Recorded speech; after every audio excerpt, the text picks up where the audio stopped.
Oi, meus amores, sejam muito bem-vindos à nossa maratona do Poder do Agora. Gente, essa maratona vai ser um must. Então vai ter muita novidade, muita coisa boa, muito assunto bom. Gente, deixa eu falar pra vocês, vou até pegar aqui o livro, tá bom? Já tá marcadinho aqui, já tem meu caderninho aqui pra fazer anotações. Esse é um livro de cabeceira, tá, meu povo? Esse é um livro que a gente deixa lá e fica, aí a gente lê, relê, volta aí, enfim, etc. Esse é aquele livro, sabe? Bom, esse é o livro do Eucatou, então quem nunca ouviu falar deste homem vai ouvir falar muito agora aqui nesse Instagram, porque ele é um seminarista, é um homem maravilhoso que escreveu esse livro, é um guia para a iluminação espiritual, meu povo. Sim, nós vamos falar sobre várias perguntas que as pessoas fazem pra ele nos seminários, tá? Então esse livro ele é todo voltado pra essas questões, pra essas perguntas que as pessoas fazem pra ele nos seminários. E daí ele responde pra elas e ele colocou todas aqui no livro, tá bom? E a gente vai começar hoje com o primeiro capítulo, que já é um capítulo tchan, assim, pra dar assim, um tapa na nossa cara, que é: você não é a sua mente. Olha que engraçado. E eu hoje nos meus stories estava falando sobre realmente isso, sobre a questão do poder que a nossa mente tem de comandar, sabe? Tanto as nossas emoções quanto a nossa vida, sabe? Então, nesse livro ele vai desmistificar vários processos que a gente passa na nossa vida, que acaba que a gente se deixa levar, sabe, pelas circunstâncias, pelo medo, pela angústia, pelo nosso ego. Porque sim, o nosso ego, se a gente deixar, ele faz a gente ser uma pessoa bem, sabe, daquele jeito, sabe? Então, ruim, enfim, etc. O nosso ego em excesso, ele não é bom. Assim como nada em excesso é bom. Então, esse livro, ele vem desmistificar, ele vai falar sobre várias formas de como a gente chega à iluminação completa, sabe? Do nosso ser. E logo no primeiro capítulo, ele fala qual é o maior obstáculo que a gente enfrenta para chegar à iluminação, né? Então, qual é o maior obstáculo que a gente tem para chegar até a iluminação? E ele dá uma história, ele conta uma história que é a de um mendigo. Bora lá. Por mais de 30 anos, um mendigo ficou na beira de uma marquise, sentado debaixo de um baú. E certa vez, um moço ia passando, um rapaz ia passando, e ele falou assim: o senhor tem um trocadinho aí? E o moço falou: não tenho. E aí ele pega e fala assim: mas o que é isso debaixo do senhor, né? O que tem aí debaixo do senhor? Aí ele fala: não, isso aqui é uma caixa velha e tal. Aí o rapaz pega e fala: mas abre, né? Vamos abrir a caixa e tudo, vamos ver o que tem dentro. Ele: não tem nada, é só uma caixa velha, eu nem sei há quanto tempo eu tô sentado em cima dela. E aí o rapaz insiste: não, abre a caixa, né? Abre a caixa. Aí ele até que decide, antes do rapaz ir embora, ele decide abrir a caixa. E quando ele abre a caixa, olha a grandiosidade de ouro que tinha lá dentro. Então o Eucatou, ele dá uma alusão com essa história de que ele é o estranho, a pessoa, é o moço que tá passando na rua e tá pedindo pra que a gente olhe dentro da caixa. Mas não qualquer caixa, a caixa do nosso coração, a caixa que é dentro de nós, sabe? Então, esse livro, ele vem desmistificar, ele vem nos ensinar a abrir o portal da nossa mente que tá dentro de nós. Então, aqui ele fala assim: mas você deve estar pensando que eu tô te chamando de mendigo. Não é nada disso. Ele, infelizmente, ele fala que quem ainda não encontrou a sua verdadeira essência, quem ainda não encontrou o seu verdadeiro eu, quem ainda não abriu a porta dessa caixa que está dentro de nós, ainda assim é um mendigo. Mesmo tendo riqueza, mesmo tendo bens materiais, mas sim, é mendigo. Por quê? Porque a gente procura o prazer fora. A gente procura satisfação no mundo. A gente procura prazer, a gente procura amor fora, sabe? No externo. A gente não procura no interno. A gente tem medo de fazer uma autoavaliação, olhar pra dentro e ver que toda a solução pro nosso problema tá dentro de nós. E a gente acaba se bloqueando porque a gente tem medo né? Nós temos medo, ansiedade, a gente acaba sentindo todos esses sentimentos porque a gente não consegue entender o que há dentro de nós. Então, nesse livro, ele justamente no primeiro capítulo, ele já vem falando sobre essa questão, né, que a gente procura fora o que tá dentro, né, o que se encontra dentro de nós. E aqui ele fala que a radiante alegria do ser. E quem que é o ser, né? A pessoa pergunta aqui, você usa essa palavra ser, pode explicar, né, o que quer dizer com isso? E ele fala, ser é a eterna e sempre presente vida única, que existe além das inúmeras formas de vida, sujeitas ao nascimento e à morte. Entretanto, o ser não está apenas além, mas também dentro de todas as formas, como a mais profunda, invisível e indestrutível essência interior. Né? Isso significa que ele está ao seu alcance agora, né? Sob a forma de um eu interior mais profundo, que é a verdadeira natureza dentro de você. Então, para quem me segue aqui, sabe que eu falo muito sobre a centelha divina, né? E a centelha divina nada mais é do que o ser. Só muda o nome, né? É a mesma coisa, só que muda a nomenclatura, não vai mudar a formação, nem nada, é a mesma coisa. Só muda que eu falo centelha divina. Já no livro ele diz ser, né? É o ser interior indestrutível que está dentro de nós. E aqui ele fala, mas não procure aprendê-lo, não procure aprender a conhecer com a mente, porque não tente entendê-lo. Só é possível conhecê-lo quando a mente está serena, se ela estiver aberta com toda a atenção voltada para o agora. Você até poderá sentir o ser, mas jamais conseguirá compreendê-lo mentalmente. Recuperar a consciência do ser é submeter-se a esse estado de percepção de sentidos.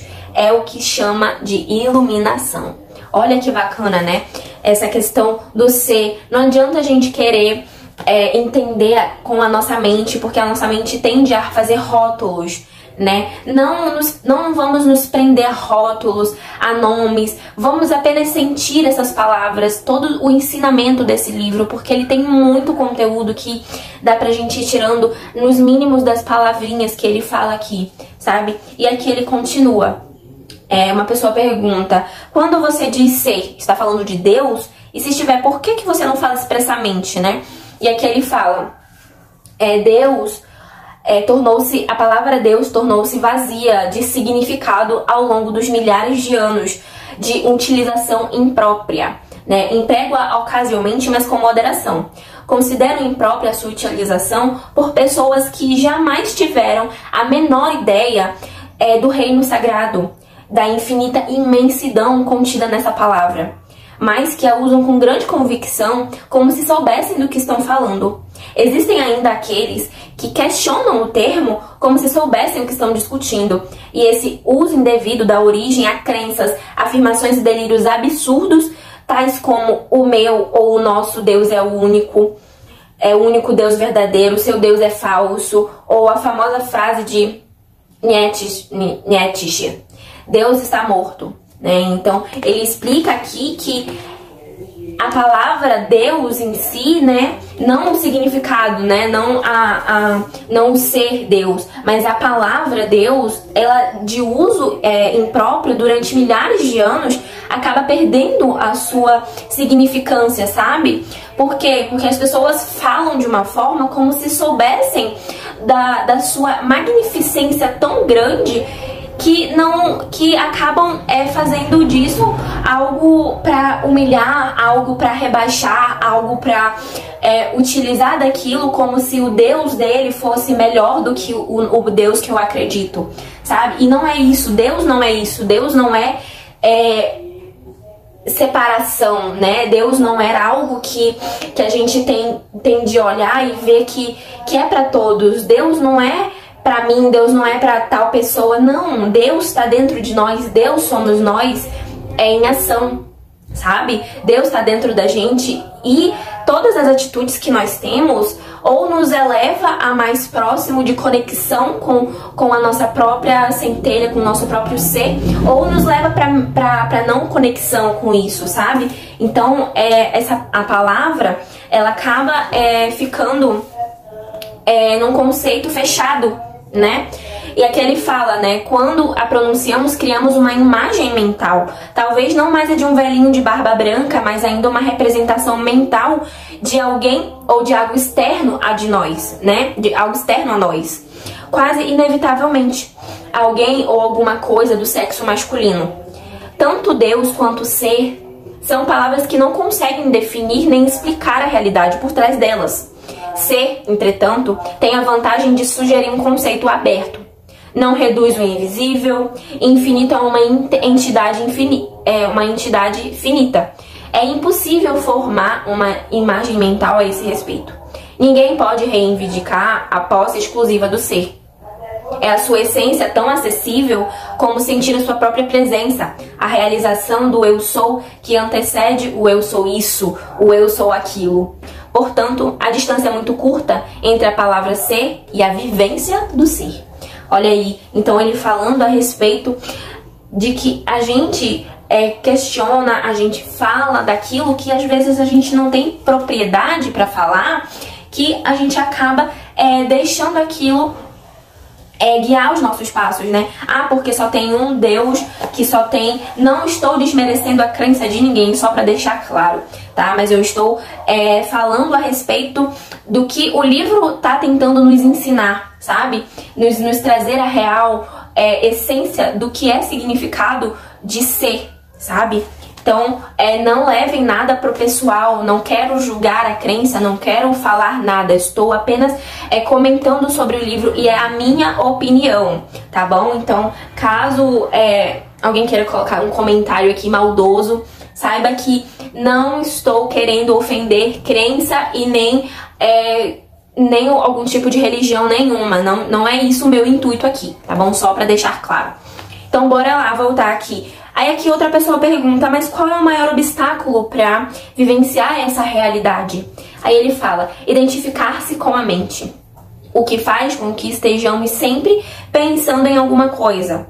Ser incapaz de parar de pensar é uma aflição terrível. Mas ninguém percebe porque quase todos nós sofremos disso e então consideramos uma coisa normal. O ruído mental incessante nos impede de encontrar a área de serenidade interior que é inseparável do ser. Isso faz com que a mente crie um falso eu interior, que projeta uma sombra de medo e sofrimento sobre nós. Examinaremos esses pontos detalhadamente mais adiante. O filósofo Descartes acreditava ter alcançado a verdade mais fundamental quando proferiu-se sua conhecida máxima: penso, logo existo. Cometeu, no entanto, um erro básico ao equiparar o pensar ao ser e a identidade ao pensamento. O pensador compulsivo, ou seja, quase todas as pessoas, vive em um estado aparente de isolamento, em um mundo povoado de conflitos e problemas. O mundo reflete a fragmentação da mente em uma escala cada vez maior. A iluminação é um estado de plenitude, de estar em unidade e, portanto, em paz. Né? Então, em unidade tanto com o universo quanto com o eu interior mais profundo, ou seja, o ser. Ou seja, nós só estaremos em conexão com o ser quando nós estivermos de bem com o nosso corpo, de bem com a nossa vida, de bem conosco mesmo, com a nossa mente serena. Por isso que a meditação, ela é muito importante. A meditação não é pra, meu Deus, eu vou sentar aqui e ficar parado e vai tudo acontecer. Não. A meditação é pra gente se conectar, é pra gente parar um minuto e acalmar os nossos pensamentos. A gente não vai deixar de pensar. A gente vai acalmar, diminuir, a gente vai ir mais lento e começar a observar o que se passa nos nossos pensamentos e começar a ver o que é importante a gente pensar e o que não é importante. Porque com a gente fazendo meditação, com a gente praticando a meditação diariamente, a gente consegue ter esse equilíbrio, né? A gente consegue enxergar melhor o que está ao nosso redor, a gente consegue enxergar melhor aquilo que tá fazendo diferença, sabe, no nosso meio. Desculpa. E aqui ele fala, a iluminação é o fim não só do sofrimento e dos conflitos internos e externos permanentes, mas também da aterrorizante escravidão do pensamento.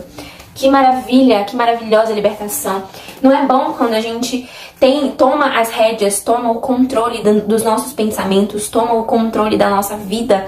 Porque eu não sei se vocês já perceberam, mas a nossa mente é condicionada a seguir passos das pessoas que a gente do nosso cotidiano, a seguir a vida de alguém que já tá fazendo aquela coisa, a seguir uma mesma linha de raciocínio da nossa família, etc, etc, etc. Isso vira um ciclo, né? Isso é um ciclo. Quando a gente sai da roda, que a gente tá nesse ciclo, a gente fica, meu Deus, eu saí do ciclo e eu vou entrar no eixo que eu preciso entrar para chegar à iluminação, para chegar à tão esperada felicidade, felicidade suprema, sabe? A paz interior, a paz de espírito, o acalento dos nossos pensamentos, o poder que nós temos de manipular a matéria, sabe? Então tudo isso é um conjunto de coisas que vão acontecendo durante o nosso processo de transformação, durante o nosso processo de evolução. E isso não é uma coisa assim de outro mundo, isso não é algo que está fora do nosso alcance. Está no nosso alcance, sim. Por quê? Porque nós temos hoje a internet, nós temos hoje a consciência de que a gente pode mudar, de que a gente deve mudar, e que se a gente quiser mudar a nossa realidade, tem que começar dentro de nós, né? Todos os meus vídeos, tudo que eu falo, vocês sabem que eu sempre digo, tudo começa dentro de nós. Então, se você quer mudar a sua realidade, você precisa mudar dentro de você o que está te fazendo ficar afastado da sua realidade. Se você quer ter uma vida próspera, tanto de saúde quanto de dinheiro, você precisa mudar seus padrões para aquilo. Você quer saúde? Dê saúde. Você quer dinheiro? Dê pensamentos positivos para dinheiro. Doe dinheiro, dê dinheiro, sabe? Não é algo assim que a gente fala que é um absurdo. Não é. Porque tudo que a gente quer, a gente pode ter. O negócio é que a gente, com tantas crenças e com tantos bloqueios que a gente tem, aquilo acaba ficando uma coisa distante pra gente, né? Mas quando a gente começa a entender melhor sobre do potencial da nossa mente, que a nossa mente tem, do nosso potencial de mudar a nossa realidade, tudo fica mais leve, tudo muda ao nosso redor, sabe? Então, bora aqui. Vamos lá pra outra pergunta que ele faz.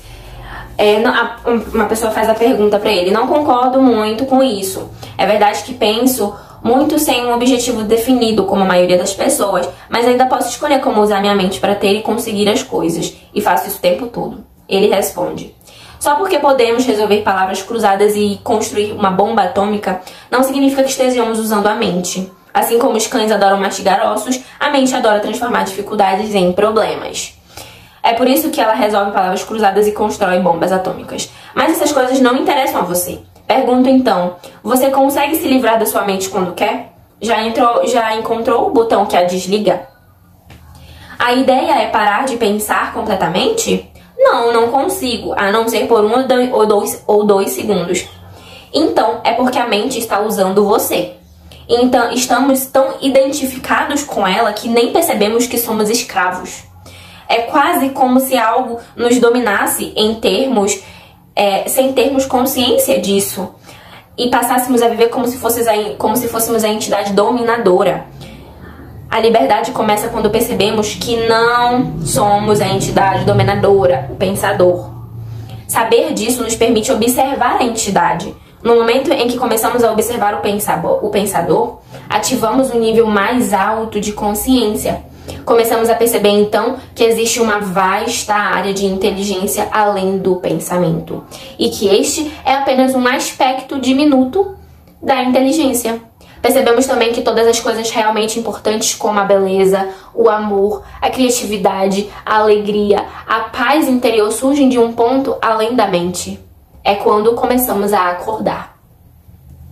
Gente, esse primeiro capítulo, esse primeiro parágrafo, assim, né, que a gente fala sobre você não é sua mente, né, traz muita reflexão. Só nesse pequeno trecho que eu li, dá muito insight, sabe? Porque a gente vê que nós somos dominados por aquilo que que a gente tá acostumado e a gente olha pra mente, a gente pensa, a gente vê as coisas e acha tão comum, mas parando pra pensar, nós acabamos sendo dominados e sendo feitos de marionete, né? Tipo uma marionete, a mente comanda o nosso corpo, né? Então, a gente acaba sendo dominados por ela. Então, por isso que temos tanta ansiedade, tanta depressão, tantas pessoas com medo, com bloqueios, com angústias, porque a gente se deixa levar, porque a gente se deixa ser comandado pela nossa mente, né? Pelo nosso medo, pela nossa ansiedade, pelos nossos bloqueios, etc. Então, é algo que a gente pode trabalhar para que a gente faça o desbloqueio, quebre essas amarras das marionetes, porque nós podemos controlar quem somos, o que somos e como vamos fazer a nossa vida valer a pena. Porque tudo que a gente faz durante a nossa existência vai refletir no resultado lá na frente da nossa vida, sabe? Então, é tudo sobre se conectar, é tudo sobre a gente se conhecer, é sobre a gente ter várias oportunidades de conhecer melhor quem realmente nós somos, sabe? E começar a mudar os nossos padrões, começar a mudar, quebrar essas amarras da nossa mente, porque nós somos capazes de quebrar os ciclos, né? Então, logo nesse primeiro momento, a gente já tem vários insights, né, com esse livro. E então, é realmente isso, a gente conseguir mudar os nossos padrões, sabe? E não vai ser algo do dia pra noite, mas que com constância a gente consegue sim vencer um pouquinho de cada dia os nossos bloqueios, os nossos medos, as nossas inseguranças, tá bom? E é isso, hoje foi o nosso primeiro episódio da nossa Maratona do Poder do Agora. Eu espero muito que vocês tenham gostado. Curte, compartilha, comenta, deixa sua dúvida. Não esquece de deixar seu comentário, porque é importante pra mim, tá bom? Saber se vocês estão entendendo, saber se vocês estão gostando. Eu quero saber da dúvida que vocês têm. Eu tô aprendendo junto com vocês, então bora lá nessa caminhada juntos. Eu espero muito que vocês tenham gostado. Um beijo e namastê, gratidão.